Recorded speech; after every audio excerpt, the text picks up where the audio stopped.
Could Ramaswamy kill crypto? By www.profitableinvestingtips.com. Recently we wrote about who gets to decide what is important for crypto. In retrospect, it was the folks at the top of the crypto food chain that were making those decisions up to and through crypto winter. A lot of other folks got hurt rather badly due to rampant financial stupidity as well as out-and-out fraud. The starting point for that article was a position paper put out by a Republican presidential candidate, Vivek Ramaswamy. This candidate is far back in the pack and not likely to be the Republican candidate for president. However, it is entirely possible that Donald Trump will run again against Joe Biden, and someone like Ramaswamy could be his pick for vice president. In the aftermath of crypto winter, it has become clear that crypto needs to play by a clear set of rules or it will die. Ramaswamy wants to gut the regulatory capacity of the U.S. government. Could Ramaswamy kill crypto if he ends up getting his way? Crypto is not ordained by any higher power. Crypto started out as a really good idea. Then Bitcoin and the rest became speculative assets as prices rose, fluctuated, and rose again. Along the way, the supposedly decentralized digital tokens, decentralized finance, and the rest became centralized. A handful of individuals controlled the majority of crypto. The mantra that crypto would always rise, would be a hedge against inflation, and more sounded a bit like when kings ruled so much of the world by divine right. Now, one of the crypto top dogs, Sam Bankman-Fried, is awaiting a possible 100-year sentence in prison. Changpeng Zhao is free on a bond and scheduled to pay a $50 million fine.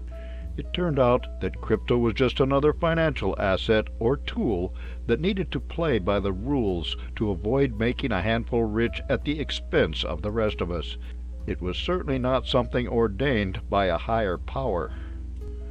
Millionaires and billionaires making the crypto rules. Bloomberg writes that the Ramaswamy plan is scaring the crypto industry. Ramaswamy is not going to be president, but Donald Trump conceivably could, and Ramaswamy could be his VP pick. It turns out that Trump has some of the same ideas about cutting the government to the bone and gutting the regulatory powers of folks like the SEC.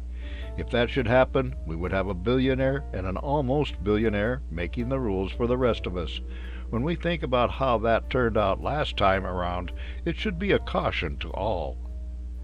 Crypto was a good idea in need of a set of rules. Crypto grew like crazy because folks bought into the hype.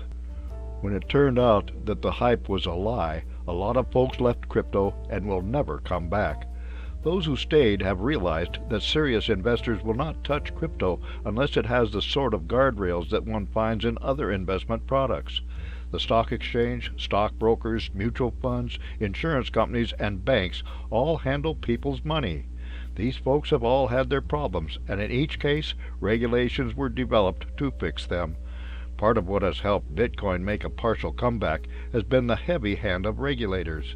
The prospect of a well-governed investment niche is attractive to folks like the one who manage trillions of dollars in assets. These folks are grown-ups who expect a viable investment product to play by grown-up rules. How much of a risk are Ramaswamy's ideas for crypto? Every so often, folks get fed up with how things are. They often decide to throw the bums out. When that happens, it is not always a set of rational folks who take their places in the U.S. House of Representatives, U.S. Senate, or White House. It is often just the person who talks the loudest and makes the most promises and most simplistic promises. If they were to succeed in gutting U.S. regulatory agencies, many folks in crypto might have a free hand again. However, serious investors will all leave, and crypto could well dwindle and disappear before it has a chance to assume the financial roles it was designed for. For more insights and useful information about investments and investing, visit www.profitableinvestingtips.com.